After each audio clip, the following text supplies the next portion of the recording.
Long ago, India was a land of great riches and vibrant culture. It was known for its spices, silks and precious stones.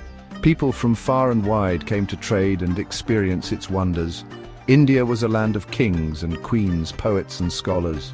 Its people were known for their wisdom and craftsmanship. Then, in the 1700s, a new group of people arrived on India's shores, the British. They came as traders representing the East India Company. The company was interested in India's wealth and saw an opportunity to profit from its resources.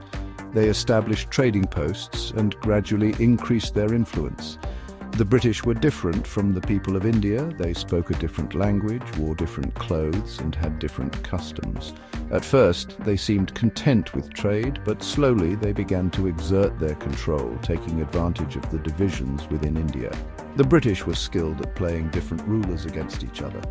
They formed alliances and exploited rivalries, gradually expanding their power. This marked the beginning of a new chapter in India's story, one that would see its people rise against colonialism and fight for their freedom. The East India Company, with its powerful army and shrewd tactics, began to assert its dominance. They won key battles like the Battle of Plassey in 1757. This victory gave them control of Bengal, a wealthy and prosperous region. With each victory, the company's power grew. The British implemented policies that benefited them while exploiting India's resources. They forced farmers to grow cash crops like indigo and cotton, which were then sent to Britain to fuel their industries. This led to hardship for many Indians, as they could no longer grow food crops for their own needs.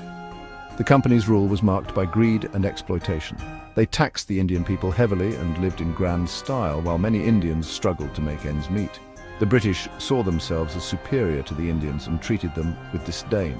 This arrogance fueled resentment and anger among the Indian people.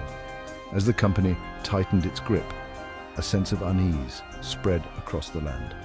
The once proud rulers of India found themselves under the thumb of a foreign power. This was a turning point in India's history, leading to a growing desire for freedom. The year 1857 marked a turning point in India's fight against British rule.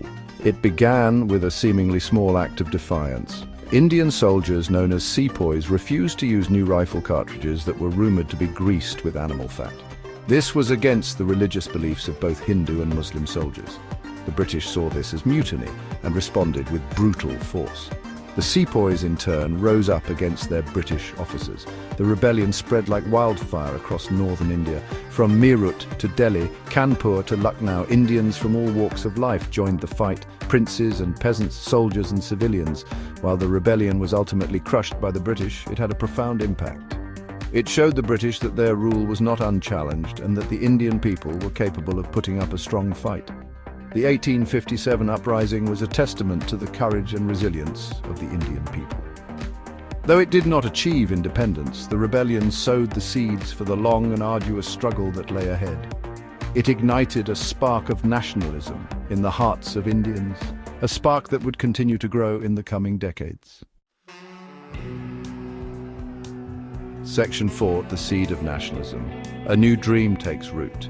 The aftermath of the 1857 uprising saw significant changes in the way India was governed.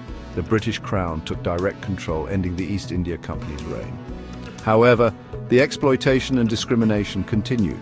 This period also saw the rise of a new generation of Indian leaders. Educated in Western ideas but deeply connected to their roots, they recognized the need for a united India, free from British rule. They formed organizations like the Indian National Congress in 1885, which would become the main platform for the independence movement. These leaders came from different backgrounds and had different approaches. Some advocated for greater autonomy within the British Empire, while others demanded complete independence. Newspapers and journals played a crucial role in spreading nationalist ideas. They reported on British injustices and inspired Indians to fight for their rights. The concept of Swaraj, or self-rule, began to resonate with the masses. The desire for freedom was no longer limited to a few educated elites. It had become a national aspiration. This growing sense of nationalism would prove to be a potent force in the struggle for independence. Section 5. A nation mourns.